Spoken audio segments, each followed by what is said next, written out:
नमस्ते दोस्तों, मैं एडवोकेट संजय। आज हम बात करेंगे बेल के ऊपर। मेरे पास किसी ने कमेंट करा था, सर हमें बेल चाहिए और हमारा जो केस है वो सीनियस नेचर का है। मैंने उनसे बोला, बेल जो बेल होती है, बेल को हम वैसे तो कोई टाइम पीरियड नहीं होता, हम कभी भी लगा सकते हैं। लेकिन बेल क्या है कि डिस्क्रिशनरी पावर होती है जज की। वो बेल के लिए ग्राउंड्स देखते हैं कि ग्राउंड्स बेल के लिए बनते हैं या नहीं बनते, तो उसी ग्राउंड पे हम लगाने चाहिए। कई बार क्या होता है, सीनियस क्राइम्स के अंदर हम आ, जैसे पॉस्को केस हो गया, मर्डर का केस हो गया, रेप हो गया, किडनैपिंग होगी, ऐसे केसों के अंदर सिचुएशन को समझने की जरूरत होती है कि बेल को कब लगानी चाहिए। कई लोग क्या होते हैं कि अरेस्ट होता है, अरेस्ट के बाद जेसी जाता है 14 डेज के अंदर, परिवार वाले क्या करते हैं, उसकी बेल तुरंत लगा देते हैं।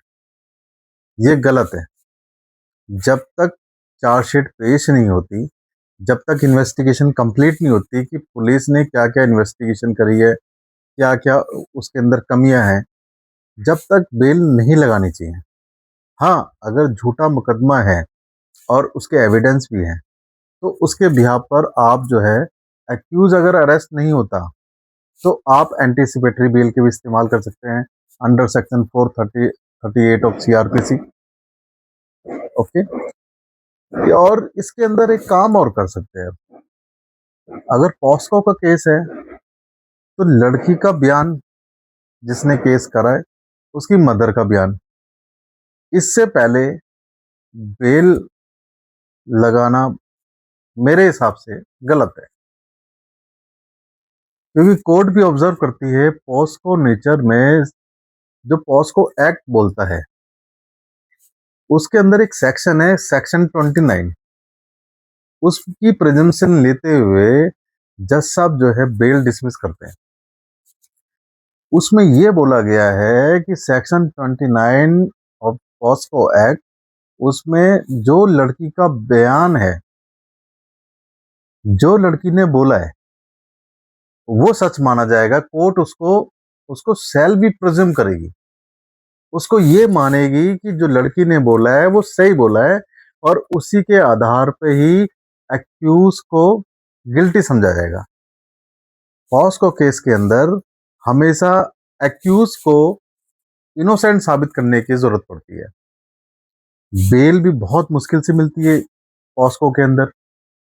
पॉस्को केस के अंदर बड़ा सीरियस नेचर का ऑफेंस होते हैं। इसमें हर वकील को नहीं किया जा सकता। जिसको थोड़ा सा एक्सपीरियंस होता है उसको ही करना चाहिए, जिसको प्रीवियस इस तरह के मामले पहले से किए हो।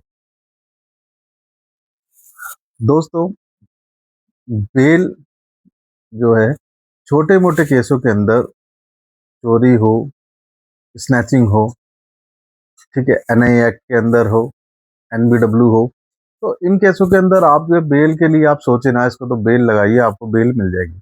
हीनियस क्राइम के अंदर आपको अच्छा एडवोकेट रखना पड़ेगा। उसके अंदर आपको एक एक केस के अंदर बारीकी देखनी पड़ेगी, क्या हमारे फेवर में है, क्या हमारे फेवर में नहीं है। और इसमें जल्दबाजी बेल की बिल्कुल भी नहीं करनी चाहिए।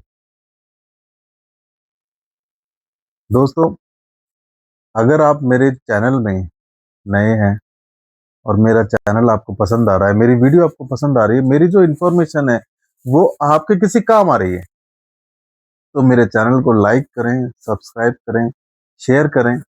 और आपको किस टॉपिक पर आपको लीगल नॉलेज चाहिए, या कोई टॉपिक ऐसा जो आपको समझ में नहीं आ रहा, वो जो है आप मुझे कमेंट कर सकते हैं। और दोस्तों, मेरा स्क्रीन पे नंबर आ रहा होगा, आप मुझे व्हाट्सअप कर सकते हैं। आपकी कोई इशू हो, कोर्ट में केस चल रहा हो, तो आप मुझसे डिस्कस कर सकते हैं। फ्री ऑफ कॉस्ट मैं लीगल एडवाइस देता हूं लोगों को। पूरे इंडिया में कहीं से भी आप जो है व्हाट्सएप पे शेयर करें, 24 आवर्स के अंदर आपको रिप्लाई मिलेगा, या मैं खुद आपसे बात करूं। तो आज के लिए इतना ही। नमस्कार दोस्तों।